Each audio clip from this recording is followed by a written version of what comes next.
Hello everyone, I'm so glad you're here. Tonight, I'm here to help you unwind, slow down, and let your thoughts drift gently into sleep. I know many of you use these videos to fall asleep, and I'm honored to be part of that quiet moment in your evening. So before we begin, take a second to like the video and subscribe to the channel. It helps more than you know. Now, get comfortable, close your eyes and let's begin. The story 1, The Cold Night by the Castle. I live in a small town in southern Italy, a place that rests somewhere between the beautiful and the broken. It's the kind of place where the old world never truly faded and where modern life struggles to find a foothold. Here, the streets twist and coil like veins, wrapping themselves around crumbling churches, fading murals, and abandoned structures left half-finished by forgotten builders. There is a weight to the town, a sense of history that clings to the air like mist. Despite its roughness, I've always loved it here. I grew up walking these streets, hearing the same stories passed down from old men sitting on crumbling stone benches, smoking their lives away one cigarette at a time. Here, children grow up hearing not fairy tales, but warnings. Whispers about the wrong places to walk after dark. Names you don't mention. Places where the air itself feels heavier. But you tell yourself it's just superstition. You tell yourself that old stories belong to old times. Until the night you find yourself alone, walking past the old castle, and you realize that maybe, just maybe, the old stories never left at all. That January evening started innocently enough. I had just come back from the university, a 20-minute drive away when the buses weren't late, which was almost never. It had snowed that day, a rare and beautiful thing in our part of Italy. The air was sharp and clear, and the snow dusted the broken rooftops like powdered sugar over a forgotten feast. I wanted to enjoy it, to let Maya, my loyal Labrador, experience it properly. She had never seen snow before, and her excitement was infectious. We walked through the old part of town, winding our way past the castle. The castle, once proud and commanding, had long ago been hollowed out and turned into a prison. Only minor offenders now, they said, petty thieves, drunks. The castle itself didn't seem to mind. It wore its new purpose like an old coat, frayed but stubborn. It was freezing, far colder than I had anticipated when I first stepped outside, and I regretted my decision not to grab a heavier jacket. But Maya was thrilled, prancing and sniffing everything with the wild abandon only dogs seemed to know. I decided I would quickly head home, grab something warmer, and then maybe return to enjoy the rare snowy evening a little longer. To get home quickly, I took a shortcut, a narrow path past an abandoned construction site. It wasn't much, just a skeleton of concrete pillars and rough floors. Kids sometimes climbed around there, daring each other to reach the highest points, laughing and shouting until their voices echoed into the night. As I approached the abandoned site, I saw him. At first, he didn't seem real. He stood so still, back turned to me, facing the empty first floor of the building above him. His posture was wrong, too stiff, too unnatural. He was wrapped in a heavy winter jacket, a dirty beanie pulled low over greasy hair. His tracksuit pants were too white, clashing against the grime and ruin of the building around him. I stopped in my tracks. Something about him sent a shiver through me that had nothing to do with the cold. Maya froze too, her body rigid, the fur along her spine bristling. She stared at the man, her low, warning growl rumbling in her chest. Maya, who loved everyone, who wagged her tail at strangers and sniffed every passing soul like they were old friends, was growling. I tightened my grip on her leash, my pulse quickening. We tried to walk past him, keeping our distance. He didn't move, didn't even acknowledge us at first. But as we neared the edge of the building, he turned around, slowly, deliberately, and locked eyes with me. His face was a mask of grease and shadow. His eyes were small, sunken, glittering with something unreadable. Malice? Madness? I couldn't tell. He smiled, not a warm smile, not even a mocking one. Just a dead, joyless stretching of lips. And then he reached out his hand toward Maya. "Hey, doggy," he said, voice rough and wrong. "How cute are you?" For a moment, I almost relaxed. Maybe he was just another lonely soul wandering the ruins looking for someone to connect with. It wasn't impossible. Our town had its share of the forgotten and the broken. But then I heard it. A faint scuffle above us on the abandoned building's first floor. I looked up expecting a bird, maybe a cat. Instead, I saw her. The little girl. She couldn't have been older than 10. She was crouched low, pressed against the cracked concrete, her face pale with fear. Her eyes, wide and frantic, met mine. She shook her head slightly, and her lips formed a silent, desperate word. "Help!" Time froze. In a blink, I understood everything. She wasn't there by choice, and the man standing inches from me wasn't someone I could brush off as strange but harmless. He was dangerous. He must have seen me looking, must have seen the realization dawn in my face. His hand, which had been reaching for Maya, dropped to his side. His body tensed, his dead eyes hardened. "Come down, sweetie," he called up to the girl, voice sickly sweet. "We need to get home. The food's getting cold." I stared at him. "Who are you?" I demanded, forcing my voice to stay steady.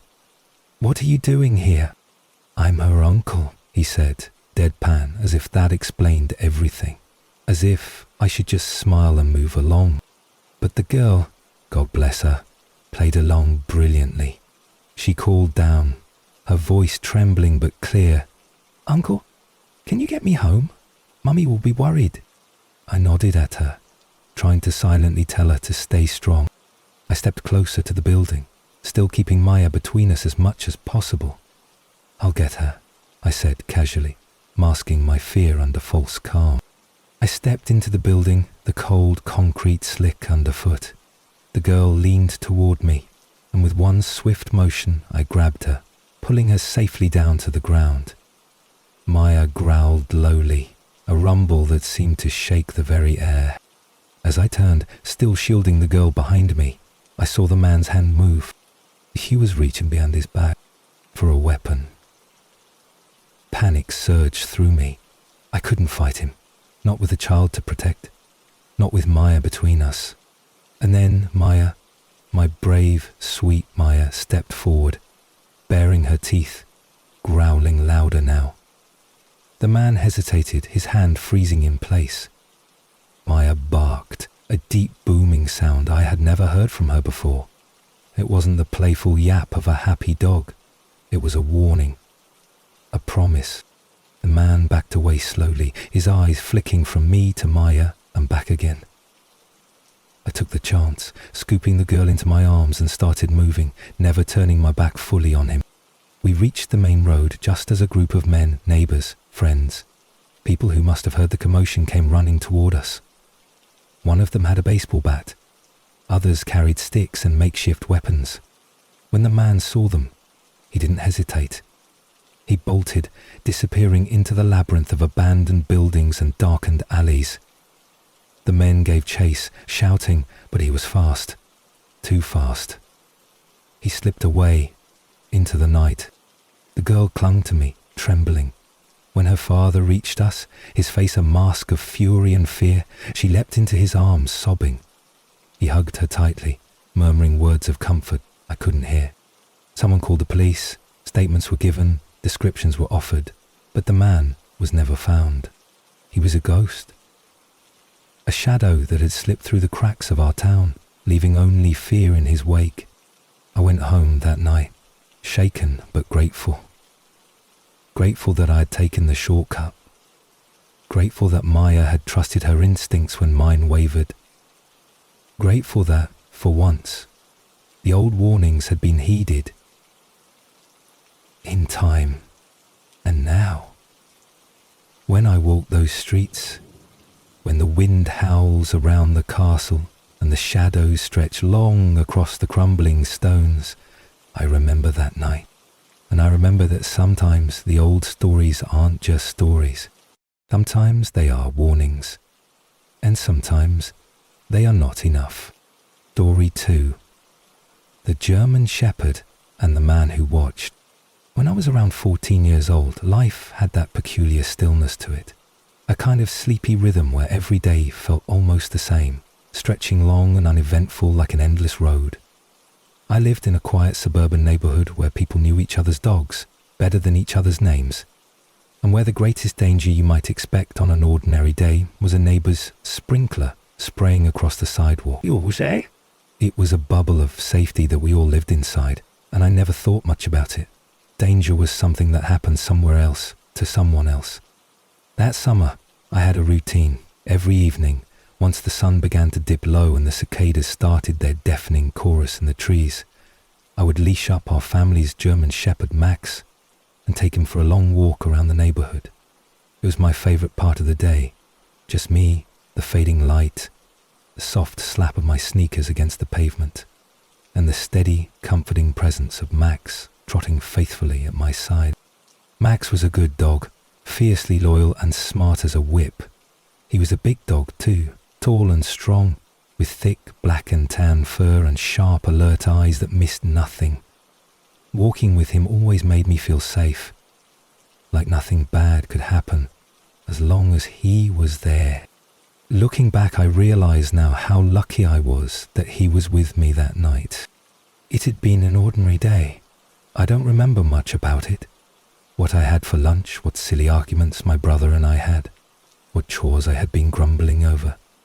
The details have blurred with time. But I remember the feeling as I stepped outside that evening, the soft warmth still lingering in the air from the day's heat, the first cool whispers of night beginning to seep in, the deepening blue of the sky. Max was excited, his leash jangling as he tugged impatiently, eager to be off. We set out on our usual path, weaving through the grid of familiar streets lined with identical houses, each one with its manicured lawn and creaking porch swing.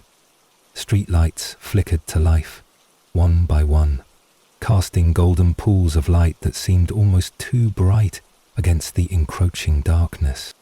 We had walked about a mile from home when I first noticed the man. He was standing at the corner of the next block, just beyond the circle of light cast by the nearest street lamp. At first, he looked like nothing more than a dark smudge against the deeper darkness, almost easy to miss. He wasn't doing anything, just standing there, watching. Something about him immediately unsettled me. Maybe it was the way he didn't move at all, didn't shift or fidget the way people normally do when they're waiting for something.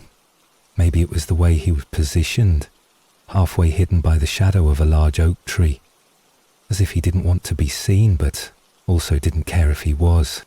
Max noticed him too, his ears perked up, his body tensing slightly. A low growl rumbled in his throat, not aggressive but wary, questioning. I tightened my grip on the leash, my heart starting to beat a little faster. I told myself it was nothing. Maybe he was just a neighbor out for a smoke. Maybe he was waiting for someone. There were a dozen innocent explanations. Still, I decided to turn early, taking the next left instead of continuing toward him. Better safe than sorry.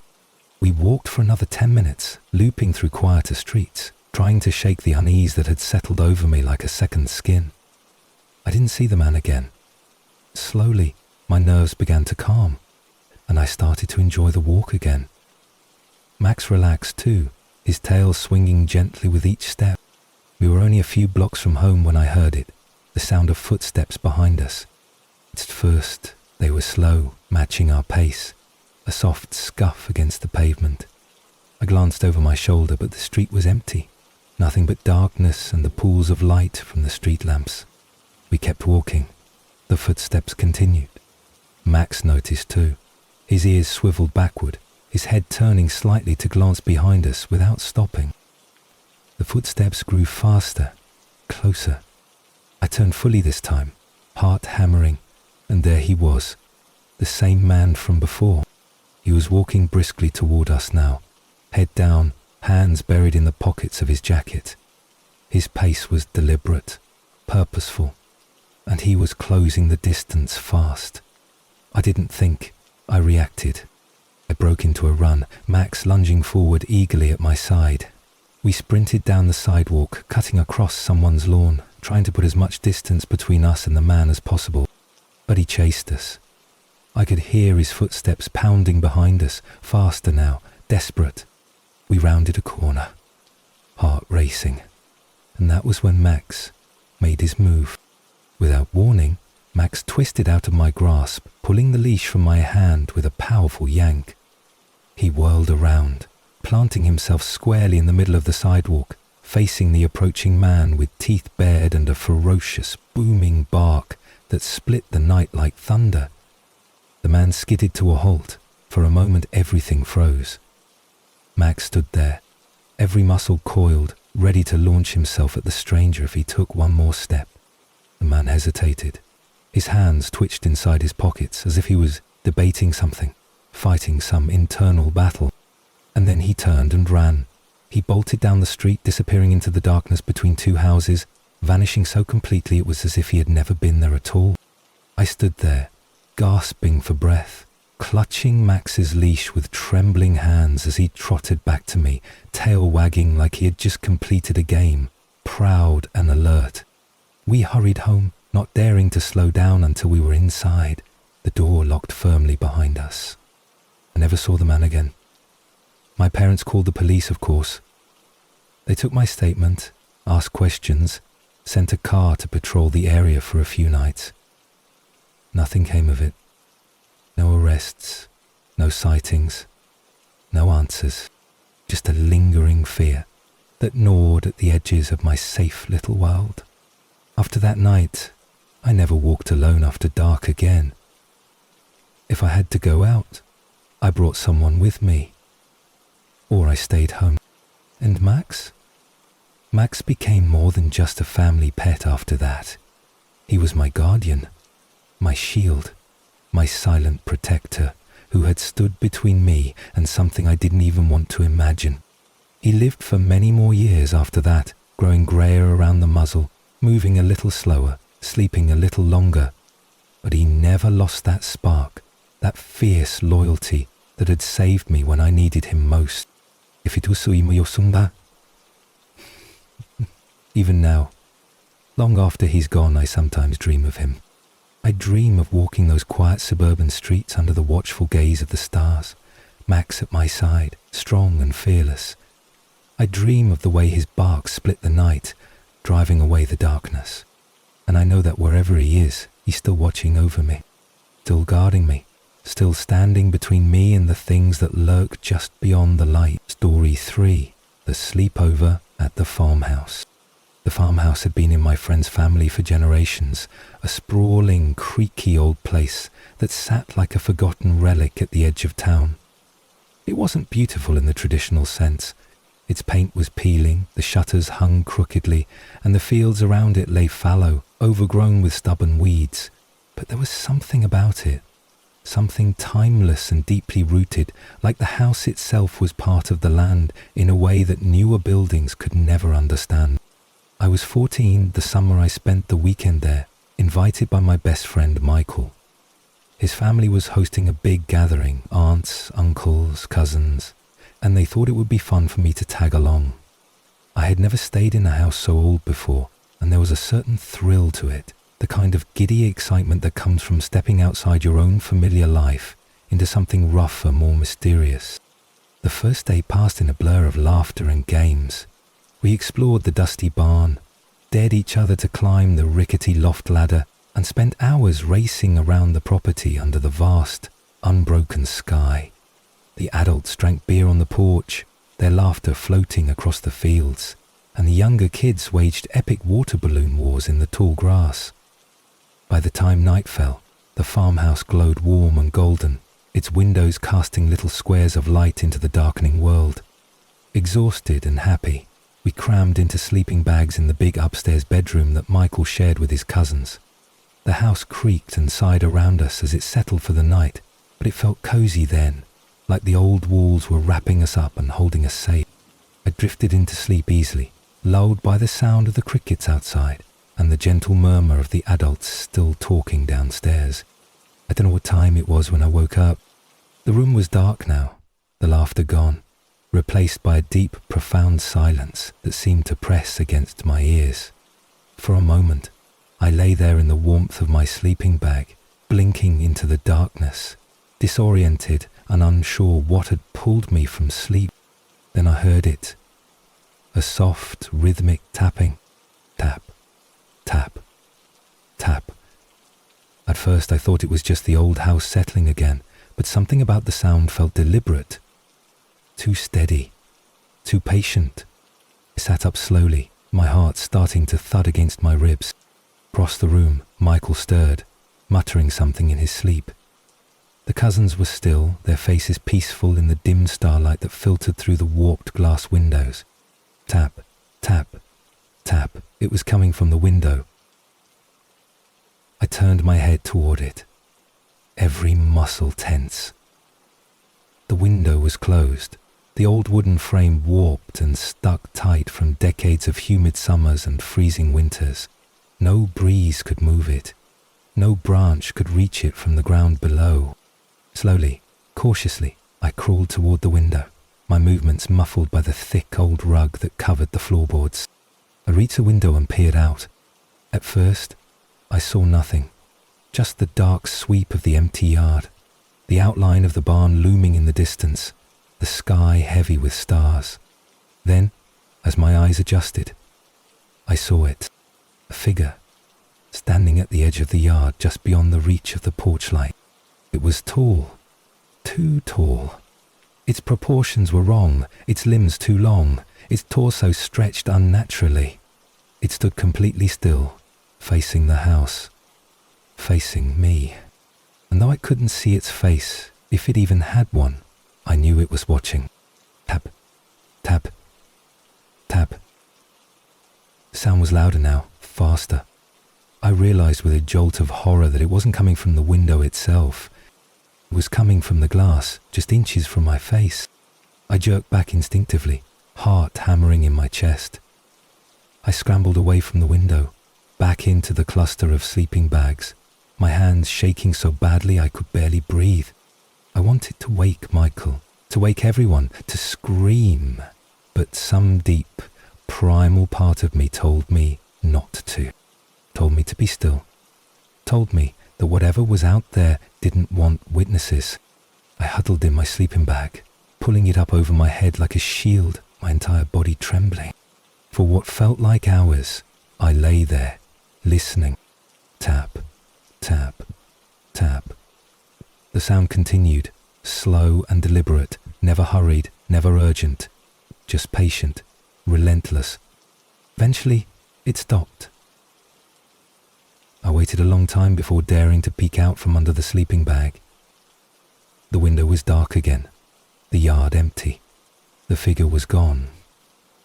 Morning came slowly, the grey light of dawn seeping into the room like a balm. When the other kids woke, laughing and stretching, I said nothing. I didn't want to ruin the day. I didn't want to be the weird one.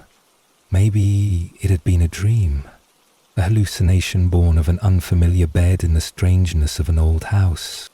I almost convinced myself it hadn't happened, until we went outside for breakfast. The adults had set up a long table under the big oak tree, laden with pancakes and scrambled eggs and thick slabs of bacon. We all tumbled outside, still bleary-eyed and half-dressed, eager to eat. Then that was when I saw it. On the ground beneath the window where I had been sleeping, pressed into the soft, damp earth, were footprints. Huge footprints, too large to be human. The toes elongated and strange, the heels narrow and deep. They stood alone in the grass, leading to the window and then away again, disappearing into the trees beyond the yard. No one else seemed to notice them, or if they did, they didn't mention it. I stood there, staring at the prints, the taste of fear sharp and metallic in my mouth. I never told Michael, I never told anyone. But I knew. Something had come to the farmhouse that night. Something had watched us while we slept. Something had reached out across the darkness and tapped at the glass, patient and persistent, waiting to be let in. And some nights, when the wind howls against the windows and the shadows stretch long and thin across my room. I remember the tap, and I wonder what would have happened if I had opened the window. Story 4. The Night Hike and the Lights in the Sky. There's something about the desert at night that feels different from anywhere else in the world. It's not just the silence, though the silence is absolute, broken only by the occasional skitter of unseen creatures or the soft breath of the wind across the sand. It's something deeper, something older, a sense of vastness so profound that it makes you feel small in a way you can't quite explain. It's beautiful and humbling, and if you let it, just a little terrifying. I was 22 when I decided to take a solo camping trip to the high desert in Arizona. I had been going through a difficult patch, work stresses, a recent breakup, and I needed to clear my head. Nature had always been my refuge, the place I went when the noise of the world grew too loud. I figured a weekend under the stars would do me good. No cell service, no deadlines, no distractions. Just me, the desert, and the sky. I chose a remote site well off the beaten path, a place a friend had told me about years ago but that few people ever visited. It was far from any town, miles down a rutted dirt road that wound between scrubby hills and dry riverbeds. By the time I reached it and set up my little two-man tent, the sun was already beginning to dip toward the jagged horizon, painting the sky in bruised purples and burning oranges. I made a small fire, cooked a simple meal, and sat back to watch the stars emerge one by one. The night deepened, and the air grew crisp and cool. I wrapped myself in a jacket, letting the fire die down to embers. I could have gone to sleep then, tucked myself safely into my sleeping bag, but something tugged at me. The desert stretched out around me, vast and mysterious, and I felt a sudden, powerful urge to explore. Just a short hike, I told myself, just to stretch my legs before bed. I grabbed my flashlight, checked my compass, and set off into the night. The ground was rough and uneven, studded with rocks and low brush that snagged at my boots. I picked my way carefully, keeping the dim glow of my dying fire in sight behind me as a point of reference. The stars overhead were impossibly bright. So thick and close, it felt like I could reach up and brush my fingertips against them. I walked for maybe 20 minutes, enjoying the solitude, letting my mind wander.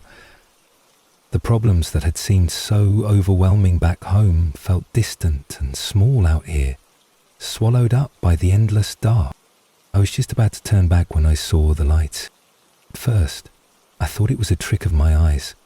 A few small pinpricks of red and white light dancing along the horizon, flickering like fireflies. But as I watched, they grew larger, more defined. They were moving, not in the way planes move, with steady, deliberate progress across the sky, not in the way satellites drift silently overhead. These lights darted and swooped, changing direction impossibly fast, almost playful in their movements. I stood there, rooted to the spot, flashlight forgotten in my hand.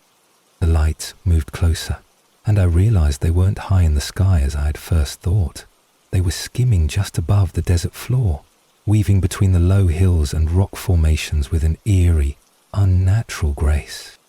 Curiosity warred with fear in my chest. Every instinct screamed at me to turn back, to get back to the safety of my camp, to put as much distance as possible between myself and whatever those things were. But I stayed. I couldn't move. Couldn't look away. As they drew closer, I saw that there were 3 of them, small orbs of light, each no bigger than a basketball, glowing softly but intensely, casting faint reflections on the ground beneath them.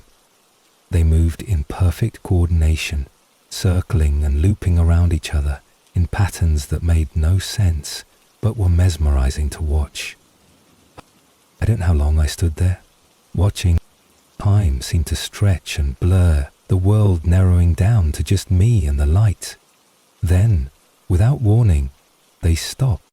They hovered there, maybe 30 yards away, motionless and silent.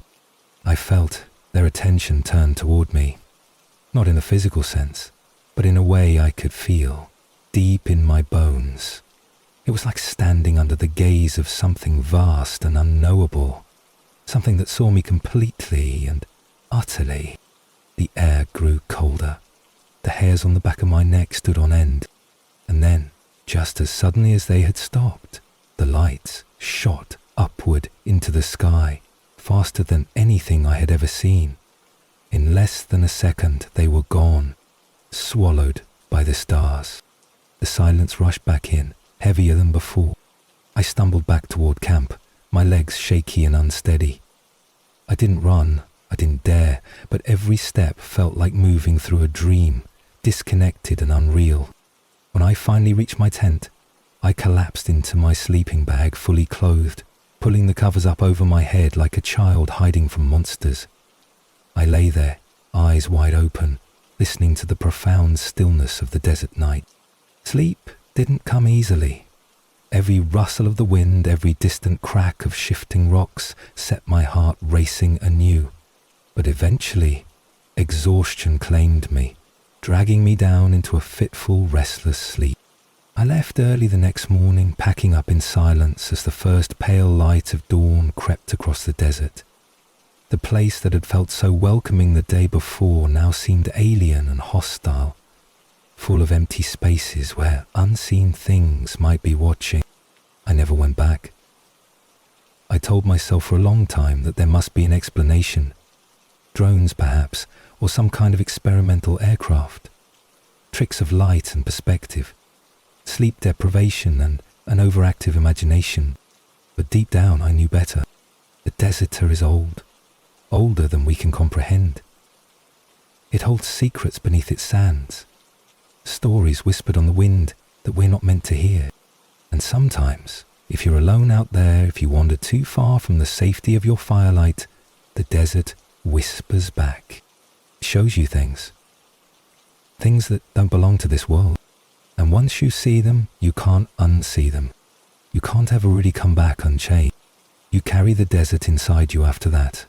The vastness, the silence, and the lights that dance just beyond the edges of understanding.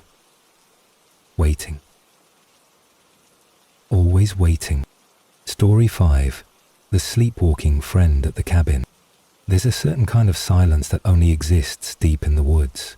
It's not really the absence of sound, but something denser, heavier, as if the trees themselves are holding their breath, listening. You can feel it pressing against your skin, sinking into your bones, wrapping around you in the dark. When you're alone out there, even with friends, you realize how thin the walls between you and the unknown really are. It was during one of these trips that I learned just how quickly safety can become an illusion. It was the summer after we graduated high school. Me and 3 of my closest friends decided to celebrate the end of an era by taking a trip to a family cabin deep in the woods of Maine. The cabin belonged to Jack's uncle, a rough, weather-beaten place that looked like it had been dropped into the wilderness a century ago and forgotten. No electricity, no running water, no cell service, just us, the woods, and the crackle of a wood-burning stove. It sounded perfect. We spent the first day doing what teenagers do, exploring, swimming in the icy lake nearby, building a huge bonfire, telling stupid stories. As night fell, we roasted hot dogs over the fire, the stars coming out one by one overhead, so clear and bright they looked almost close enough to touch. We drank cheap beer and laughed too loudly, secure in the cozy bubble of friendship and freedom. Eventually, exhausted, we tumbled into our sleeping bags, the fire outside dying down to glowing embers. The cabin had one large room, a couple of battered mattresses tossed in the corners, and a threadbare couch sagging in the middle. We drifted off easily, lulled by the soft chorus of crickets and the occasional hoot of an owl. Somewhere in the deep hours of the night, I woke up. I didn't know why at first. There hadn't been a loud noise, no sharp movement, just a slow tugging from the soft edges of sleep into uneasy wakefulness. I lay there for a moment, staring up at the wooden beams above, trying to figure out what had disturbed me. And then I saw Jack. He was standing by the door. At first I thought he was just going outside to use the bathroom. There was an outhouse a little way down a narrow trail behind the cabin, but something about the way he stood there was wrong. His posture was stiff, almost unnatural. His head hung forward slightly, his arms limp at his sides. He wasn't moving, just standing there, perfectly still. I sat up slowly, the hairs on the back of my neck prickling. "Jacofiras," I whispered. He didn't respond, didn't even flinch. I called his name a little louder, but still nothing. That's when I noticed his eyes. They were open, but they weren't seeing anything. His gaze was empty, glassy, unfocused. His body swayed slightly, like a tree caught in a slow, invisible wind. "Sleepwalking," I thought with a jolt of relief. "He's just sleepwalking.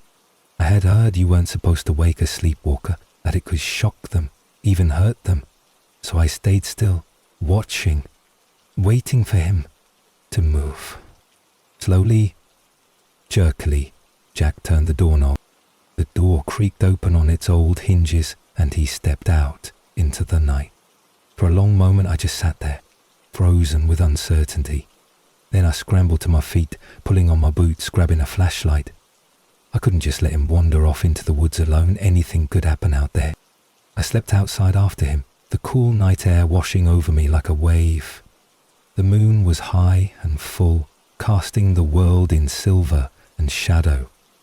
I spotted Jack's figure moving slowly down the path toward the lake, his steps mechanical, his head still hanging low.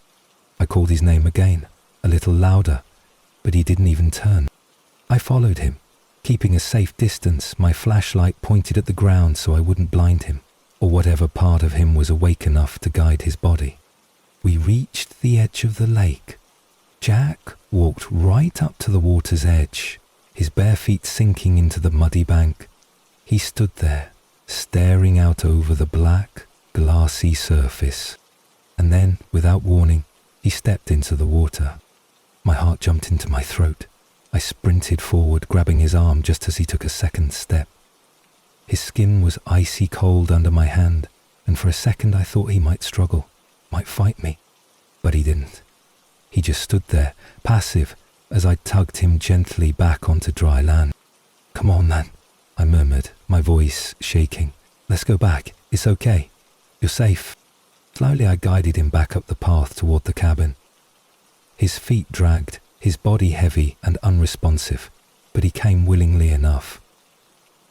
I half carried him through the door, easing him down onto his mattress. His eyes fluttered shut almost immediately, and he began to breathe deeply, falling back into sleep as if nothing had happened.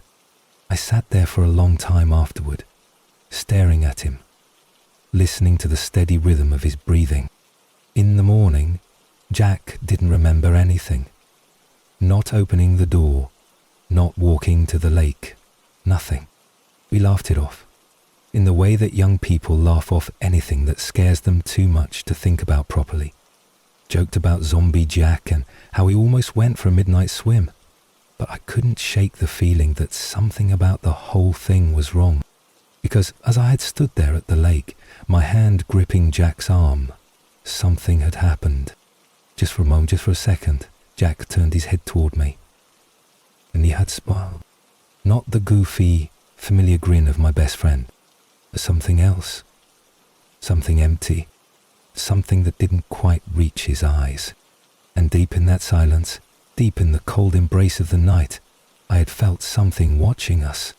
Something standing just beyond the trees, hidden in the darkness, holding its breath, waiting. I never told Jack about that smile. Never told him about the way the woods had seemed to lean closer around us, as if listening. Some things, I think, are better left unspoken. But even now, years later, was Jack really sleepwalking? Or had something else called him into the night? Story 6, The overnight shift at the hospital. Hospitals have a life of their own after dark. During the day, they're full of noise and motion, the endless shuffle of feet, the low murmur of voices, the steady beep of machines. But once night falls, something shifts. The hallways stretch longer, the lights dim and flicker, the air grows heavy and still, thick with the quiet weight of everything that has happened within those walls. Births, deaths, suffering, hope, all of it leaves a mark, and if you listen closely enough in the stillness of the night, sometimes you can almost hear the echoes of it. It's 24. Working as an orderly at a hospital that had been built sometime in the 1000s, 940 S's. It was a sturdy old building, full of strange architectural quirks and hidden corners. I loved my job most of the time. The work was hard but meaningful, and I enjoyed the camaraderie with the nurses and doctors on my floor. The overnight shifts were harder, lonelier, but they paid better, and the extra cash helped keep my student loan debts from swallowing me whole. It was during one of those long, empty overnight shifts that I encountered something I still can't explain. It was a Thursday night, or maybe Friday morning if you want to be technical. Around 3 in the morning, the dead hour, when even the night staff moved more slowly, weighed down by exhaustion. I had just finished helping to settle a patient into one of the quieter wings on the 3rd floor, a wing we mostly used for patients who were recovering, but still needed observation. The hallway was deserted as I stepped out of the patient's room, the heavy door clicking shut behind me. The overhead lights buzzed faintly, casting a sterile, sickly glow over the tiled floor. I checked my watch, sighed, and started making my way back toward the nurse's station. That's when I saw her. At the far end of the hallway where the lights didn't quite reach, there was a figure standing perfectly still. At first, I thought it was a patient who had gotten confused and wandered out of bed.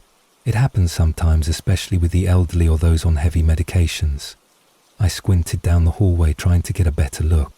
The figure was tall, unnaturally tall, and thin in a way that didn't seem entirely human.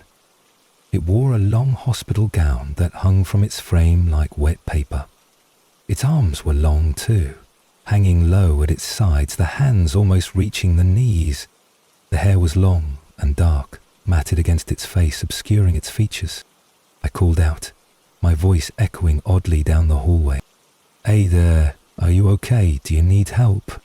The figure didn't move, didn't acknowledge me at all. A chill rippled through me, and I felt the small hairs on my arms rise. I hesitated. Every instinct screamed at me to walk away, to turn around and pretend I hadn't seen anything. But my training kicked in. If it was a patient, they could be in danger. It was my responsibility to help. I started walking toward her, slowly.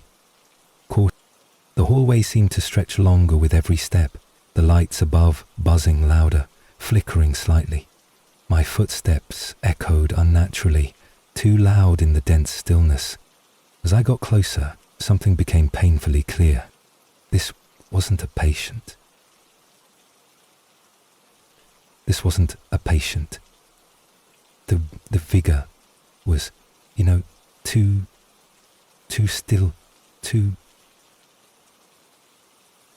the vigor, the dam, was so deeply unnatural. Thus, I stopped about 10 feet away, my heart hammering against my ribs. "Are you lost?" I asked again, my voice trembling slightly. The figure moved. It didn't step forward. It didn't shuffle like a confused patient might.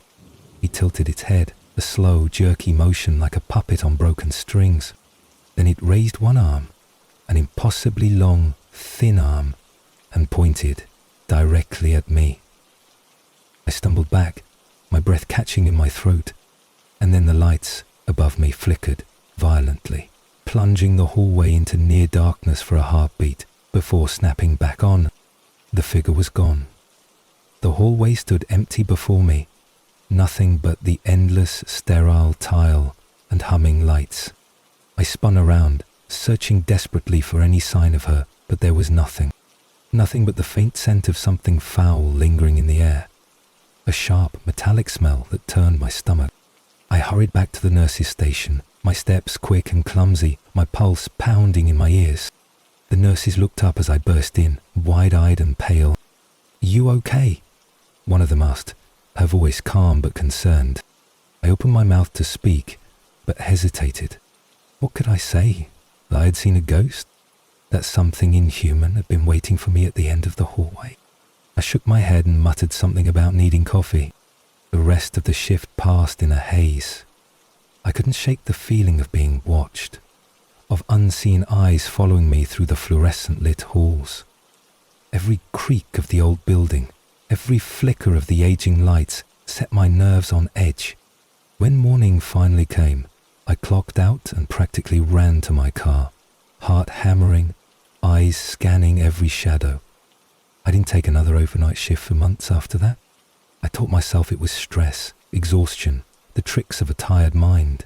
I told myself it was just a hallucination, a waking nightmare conjured by too much caffeine and too little sleep. But deep down, I knew better. Hospitals are strange places. They sit at the crossroads of life and death, soaking up the echoes of all the souls who pass through their doors. Some say that in those quiet hours between midnight and dawn, the veil between worlds grows thinner, and sometimes, if you're unlucky enough, or maybe lucky enough, you catch a glimpse of what lingers on the other side. Even now, all these years later, when I find myself walking through a hospital corridor late at night, I feel it, the weight of unseen eyes, the pressure of something just out of sight, waiting, listening, and maybe, just maybe, pointing. Story 7. The man at the window. Apartment living has a strange rhythm to it. You share walls, ceilings, and floors with strangers, lives stacked one on top of the other, separated by nothing more than thin drywall and polite indifference. You hear muffled arguments through the vents, footsteps overhead at odd hours, the occasional faint strains of music leaking through the walls. You learn the habits of people you never truly meet, piecing together the invisible threads of their lives by the sounds they leave behind. It becomes background noise, a kind of invisible company, till something happens that makes you realize just how close and how vulnerable you really are. I had just moved into a new apartment, a small studio tucked into a sprawling complex on the edge of the city. It wasn't much, one room, a tiny kitchenette, a battered bathroom, but it was mine, my first real taste of independence. I spent the first few weeks decorating, making the space my own, string lights around the window, a second-hand couch rescued from a thrift store, posters of places I dreamed of visiting one day. At night, the building was alive with quiet sounds, the hum of distant TVs, the soft thud of footsteps in the hallway, the low murmur of late-night conversations. It was comforting, in a way, knowing that there were people all around me, even if I didn't know their names. I didn't mind living alone. Until the night I saw him. It was late, past midnight, and I was sitting on the couch reading, the windows cracked open to let in the cool evening air. The building backed up to a narrow alleyway, a forgotten slice of asphalt that collected old leaves and trash and the occasional stray cat. My window looked directly out onto it, and most nights I barely glanced that way. But something caught my eye. Movement. At first, I thought it was just the wind stirring the shadows, the way the streetlights flickered unevenly across the cracked pavement. But as I looked closer, my heart stumbled in my chest. There was a man standing in the alley, directly across from my window. He was half hidden in the shadows, his face obscured by the brim of a baseball cap pulled low over his eyes. His clothes were dark, nondescript, a hoodie, jeans, heavy boots. He wasn't doing anything, just standing there, watching. At first, I told myself he was just passing through. Maybe he lived in the building, maybe he was taking a shortcut home. But he didn't move. Minutes ticked by, and still he stood there, unmoving, his face tilted up slightly toward my window, called me. I turned off the lamp beside me, plunging the room into deeper darkness, hoping he would take the hint and leave. He didn't. Instead, he shifted slightly, stepping closer to the building, into a patch of light from a flickering street lamp. I could see him more clearly now, and he was smiling. Not a friendly smile, not even a mocking one. It was a wide, cold grin that didn't touch his eyes, a smile that was all teeth and no warmth. I backed away from the window slowly, heart hammering, the book slipping from my fingers and landing on the floor with a soft thud. I didn't have a landline. My cell phone was charging in the kitchenette, all the way across the room. For a moment I stood frozen, caught between the primal urge to run and the suffocating fear that if I moved, he would know, that somehow he would see me better, that moving would be an invitation. Finally, forcing myself to breathe, I crept toward the kitchen, keeping low, keeping to the shadows. I grabbed my phone with trembling fingers and called the building's night security number. It rang once, twice, 3 times. Finally, a sleepy voice answered. I explained the situation as calmly as I could, whispering into the phone, my eyes locked on the window. When I looked again, he was gone. Just gone. The security guard promised to send someone to check the alley. I sat on the floor, back pressed against the cabinets, phone clutched tightly in my hand, every muscle tense and waiting. 10 minutes later, there was a knock at my door. I peered through the peephole and saw a security guard, uniform slightly rumpled, flashlight in hand. He told me they had checked the alley. No sign of anyone. No footprints, no lingering presence.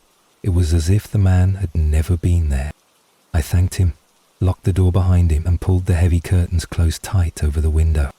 I didn't sleep much that night. The next morning, under the bright, forgiving light of day, it all seemed less real.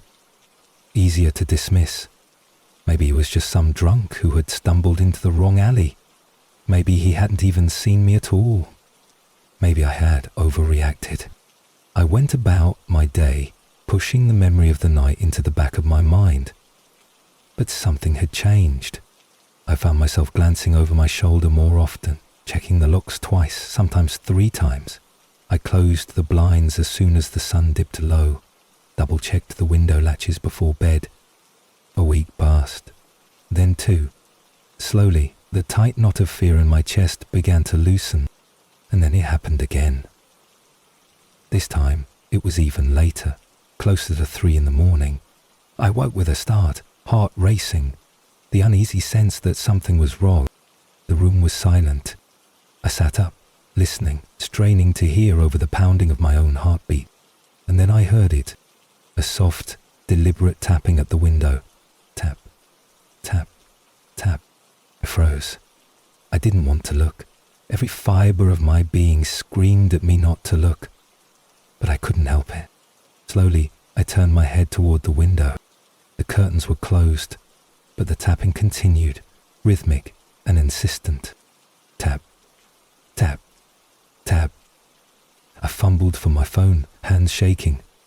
I called security again, whispering into the receiver. By the time they arrived, the tapping had stopped. They checked the alley. Nothing. Again. No footprints. No signs of anyone lurking. They were polite, but skeptical, their eyes tired, their faces carefully neutral. For that, I started sleeping with a chair wedged under the doorknob. I bought a cheap security camera and aimed it at the window, hoping that if he came back, at least I'd have proof. Weeks passed. The camera never caught anything unusual. Eventually, life crept back toward normal.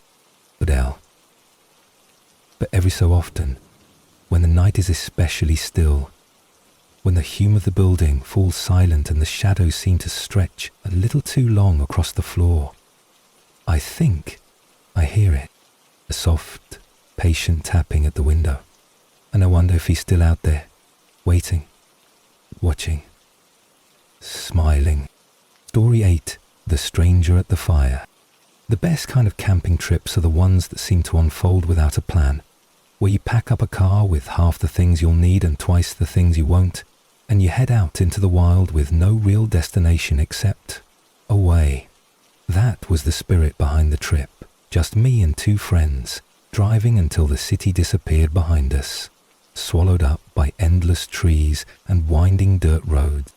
We found a clearing by a small lake, a perfect patch of flat earth surrounded by tall, whispering pines. The sun was dipping low by the time we set up camp, the sky bleeding into deep purples and fiery reds. We built a fire, a good one, the flames crackling and popping, throwing long shadows that danced along the tree line. It was just us, the fire, and the endless wilderness pressing in from all sides. We cooked a lazy dinner of hot dogs and canned beans, told dumb stories, laughed too loud. It was the kind of laughter you can only have when the world feels far away and the night feels endless. For a long time, we just sat there, watching the flames, letting the darkness settle around us like a second skin. At some point, one of us pulled out a bottle of cheap whiskey and we passed it around, the burn in our throats matched by the warmth in our chests. The night grew colder, the stars thick and heavy overhead, and the fire became our little sun in a universe of darkness. It was around midnight when we heard the first sound, a twig snapping, somewhere just beyond the reach of the firelight. We all froze, heads turning toward the trees. In the deep woods, sounds carry differently. A rabbit scurrying through the underbrush can sound like something much bigger. That's what we told ourselves, each of us giving a nervous chuckle and shaking it off. But the feeling lingered, the sense of not being alone. A half hour later, we heard it again, closer this time. Not a single snap, but a series of deliberate footsteps crunching through the dry leaves. This time, we didn't laugh. We all stood up, peering into the darkness, flashlights slicing through the trees but revealing nothing. "Hello?" I called out, my voice thin and uncertain. No answer. We sat back down, a little closer to the fire. The easy mood of the evening evaporated like mist. We tried to keep talking, to bring back the laughter, but it was forced, brittle. Every few minutes, one of us would glance toward the trees, the unease thick and heavy between us. It was maybe another hour before he appeared. He stepped into the circle of light so suddenly that for a moment none of us moved. He was just there, standing at the edge of the clearing, his face hidden beneath the shadow of a wide-brimmed hat. His clothes were rough and worn, an old canvas jacket, heavy boots caked with mud. He carried a small pack slung over one shoulder. "Evening," he said, his voice low and raspy. None of us responded right away. It was as if the night itself was holding its breath. Finally, one of my friends, Mike, cleared his throat. "Hey?" he said cautiously. "You lost or something?" The man chuckled, a dry, hollow sound. "Just passing through," he said. "Saw your fire. Mind if I warm up a minute?" Every instinct in me screamed no. Everything about him felt wrong, like a wolf wearing a man's skin. But none of us wanted to be rude. Out there in the wilderness, hospitality is supposed to mean something. Refusing help can be dangerous, for everyone. "Sure," Mike said after a long pause. "Pull up a seat." The man moved closer to the fire, settling down on a log just a few feet away from us. In the flickering light, I got a better look at him. His skin was weathered, almost leathery, and his hands were scarred and cracked. His eyes were the worst. They were pale, almost colorless, and they never seemed to blink. He didn't say much, just sat there, staring into the flames, the light casting strange shadows across his face. We tried to keep the conversation going, throwing out casual comments, asking him where he was headed, where he had come from. He answered, but his responses were vague, evasive. "Here and there," he said, "wherever the road takes me." The fire burned lower, the wood popping and crackling as it sank into glowing embers. The temperature dropped, and the darkness beyond the clearing seemed to thicken, pressing closer. After a while, the man stood up. "Thanks for the warmth," he said. We nodded, offering stiff, uncomfortable smiles. He turned and walked back into the trees, swallowed up by the night without a sound. We sat there for a long time after he was gone, each of us lost in our own thought. Finally, Mike spoke. "That guy gave me the creeps." We all agreed. After a little while, we decided to call it a night. We doused the fire carefully, making sure it was out cold, and crawled into our tents. I lay there for hours, listening to the deep, endless silence of the woods, listening for footsteps that never came. Eventually, exhaustion dragged me down into sleep.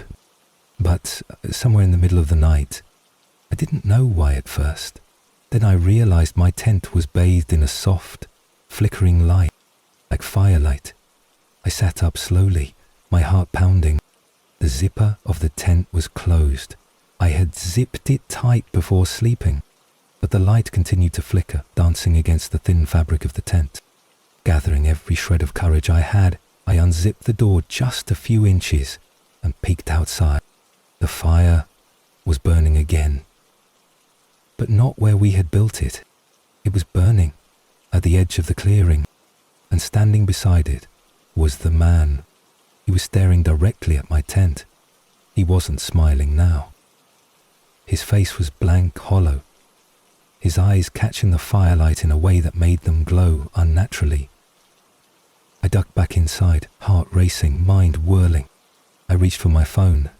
No signal. Of course. I sat there, frozen, waiting. After what felt like an eternity, the light faded. When I looked again, the fire was gone, and so was he. Morning came slowly. When we finally emerged from our tents, blinking in the pale grey light, there was no sign of a fire. No ashes, no disturbed earth, nothing. We packed up camp in record time, speaking little, each of us glancing over our shoulders as we worked. We never spoke of it again. But I know what I saw. I know he was there. And sometimes, when I'm lying in bed at night, staring into the darkness, I think about those pale, unblinking eyes, and I wonder if he's still out there somewhere, walking the woods, watching, waiting, looking for another fire to join.